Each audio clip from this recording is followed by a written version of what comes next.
Hello guys, welcome to a new video, and today I'm going to be talking about, doing a bit of a versus video. Which is better, not the Tobey Maguire Spider-Man movies or the Andrew Garfield movies? Now there's a lot of people who say Tobey Maguire, but I think it's just because they see it as the OG. So I'm going to take a look at the movies in each series and try to define the definitive answer, which one is objectively better.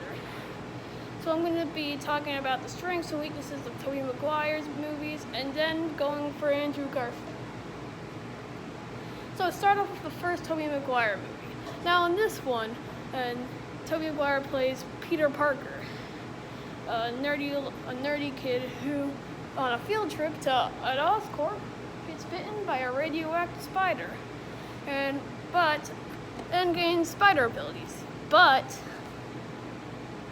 unlike most of the comics, he gets organic webbing. He doesn't make his web super. So that's one of the things that's not like the comics.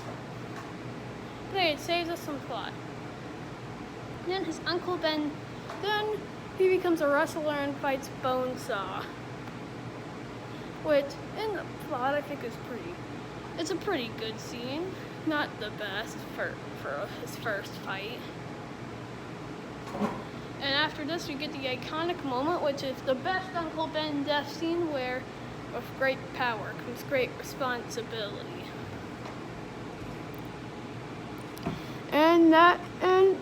But then when you get to the plot of the movie, he starts to become Spider-Man. He somehow makes a super cool costume. I mean, I got this mask for like my birthday.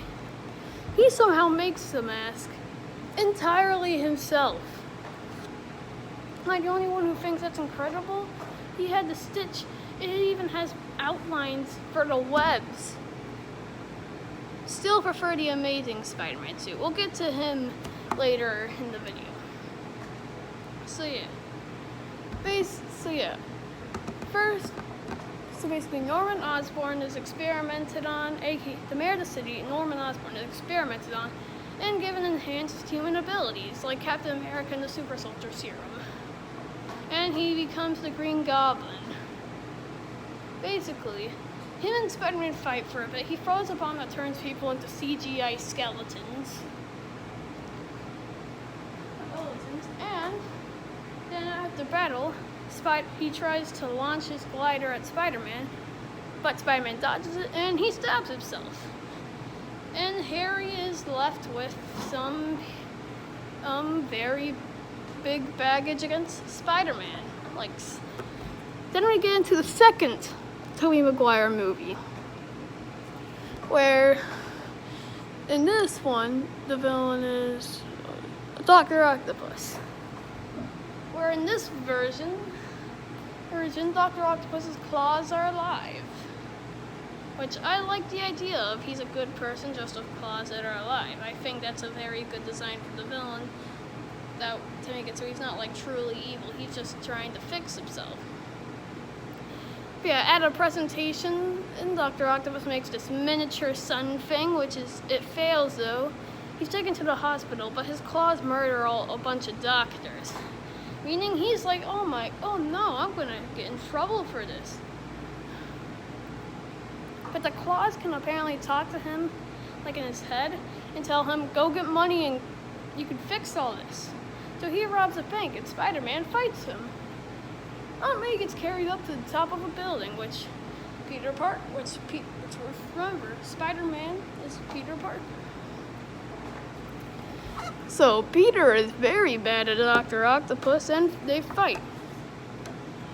Alright.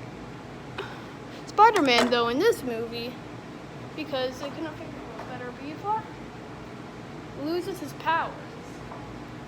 Which, if you've seen Matt Pat's video, you know that there's a lot of evidence to support that. It's because he has PTSD over their death. Go watch go watch Film Fury's video on that. Yeah, basically, the Peter Parker Spider-Man and Otto Octavius fight over Gwen. Well, no, that happens at the end of the movie. But after after Tobey Maguire loses his powers for a bit, he takes some time to go on his personal life, and boom, his powers come back. They're like, and once Dr. Otto Octavius attacks, his powers come back. They're like, fine, you can have this back. If Spider-Man fights Dr. Octopus because he's kidnapped Mary Jane. And Spider-Man and Mary Jane kiss after Dr. Otto Octavius' plan backfires and he's destroyed by a miniature sun. Spider-Man and Mary Jane have a little kiss and boom, and that's the end of the second movie. Then the third movie, which is in the Tobey Maguire trilogy, is, in my opinion, the best one. But you can have your own opinion, so don't get mad at me if I think that's the best Tobey Maguire one. So, in this one, there are three villains. Well, yeah, three villains, kinda. So Spider-Man, and so Mary Jane's mad at Peter Parker, or Tobey Maguire, because he's always busy with his Spider-Man stuff and doesn't have time to do anything with her.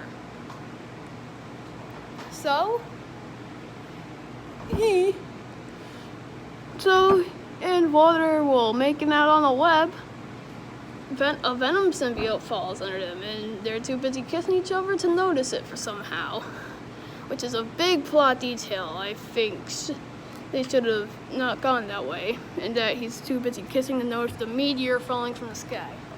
Basically, Peter Parker's affected with, the symbiote latches onto the back of his motorcycle. Oh yeah, apparently Tobey Maguire has a motorcycle. But yeah, he's infected with the Venom symbiote and does this. Which is the best scene in cinematic history. Definitely best scene. So, and also, Spider-Man figures out that the cops have figured out that this dude who later becomes Sandman is actually the one who killed Uncle Ben. They didn't tell him, but the reason they're telling him now is, the reason they didn't tell him before is because they didn't want to upset him. But I guess now they want to upset Peter Parker or Tobey Maguire.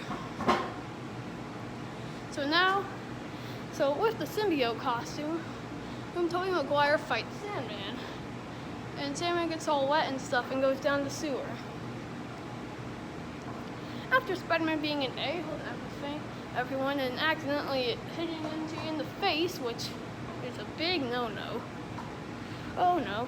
Oh, he gets the Venom symbiote off of him, and it latches onto Eddie Brock, who becomes Venom. And yeah, he becomes Venom, which he and Sandman team up, and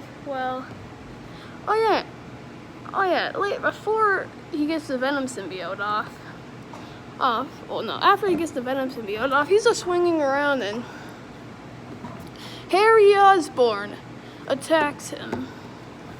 Harry Osborn attacks him because he wants revenge for his dad, who, if you remember from the first film, Green Goblin.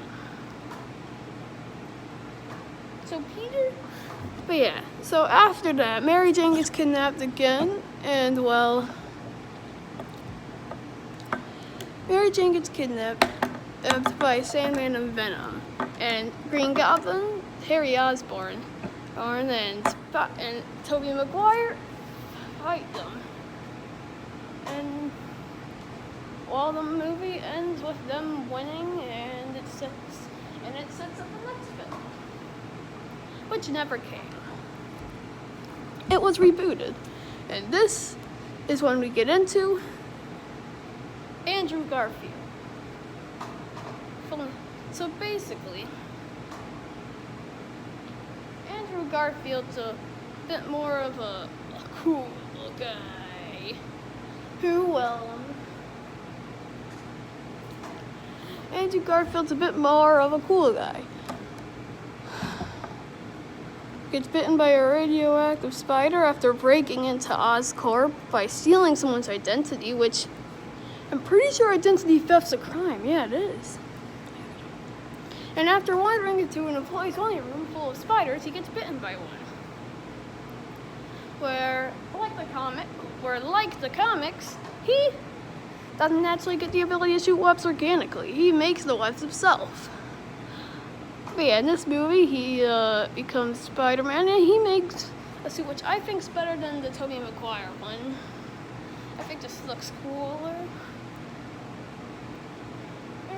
And, well, he gets an internship at Oscorp. And there's this dude there, Curtis Connors, who has a broken arm. He wants to regrow it. So he takes DNA from lizards and puts it into himself and becomes a lizard monster. He fights Peter, loses, he fights Andrew, he's Spider-Manning, loses, finds that Andrew Garfield is using a camera that had property of Peter Parker written on it. How much dumber can you be? Anyway, back to the plot. So Andrew Garfield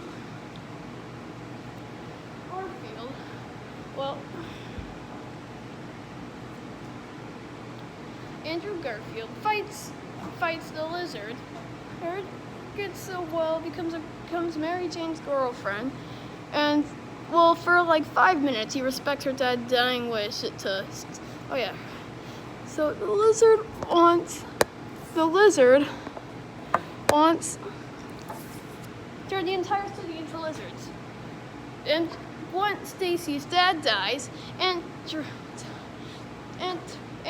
Garfield beats the lizard. It's saved until the second movie where this guy, Andrew Garfield saved, becomes Electro. Uh-oh. Yeah, he saves him from this guy driving a truck running people over, who was supposed to be the Rhino in the third movie. And, well, he becomes Electro at work when he falls into a thing with a bunch of eels. He becomes this blue guy, and he gets mad because Spider-Man's stealing all the attention from him. You can tell from Perry Osborn, Green Goblin, because his dad dies, and he's pretty happy about it. He's not sad about it. He's stoked. He's like, woo! Ooh, that bleep is dead. So, he becomes Green Goblin because he has a suit that heals him of his disease. So basically, Spider-Man and has to fight Electro but this time he's made electric-proof webs, which come in handy against Electro. He overcharges Electro, which makes him explode. But then Green Goblin attacks Mary Jane and makes her fall into a tower. Now Peter Parker, a lot of people think he failed to catch her, but Andrew Garfield didn't fail. He caught her right here in the back, which broke her back with the impact. And the next movie, Spider-Man's gone for a bit, but the Rhino attacks as the Green Goblin got defeated. Yeah. There. Green Goblin is attacked, and the next movie is set up with this little kid getting in a Spider-Man costume, getting saved by Andrew Garfield as well as he throws a manhole cover at the Rhino. And then that's when the third movie would have come in, but it doesn't.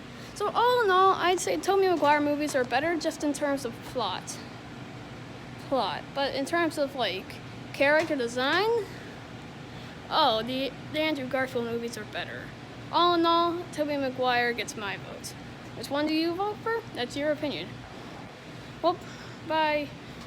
But this video is over. Thanks for watching the Wildcard channel. Please like and subscribe. It doesn't seem like it means a lot, but it means a lot. And bye.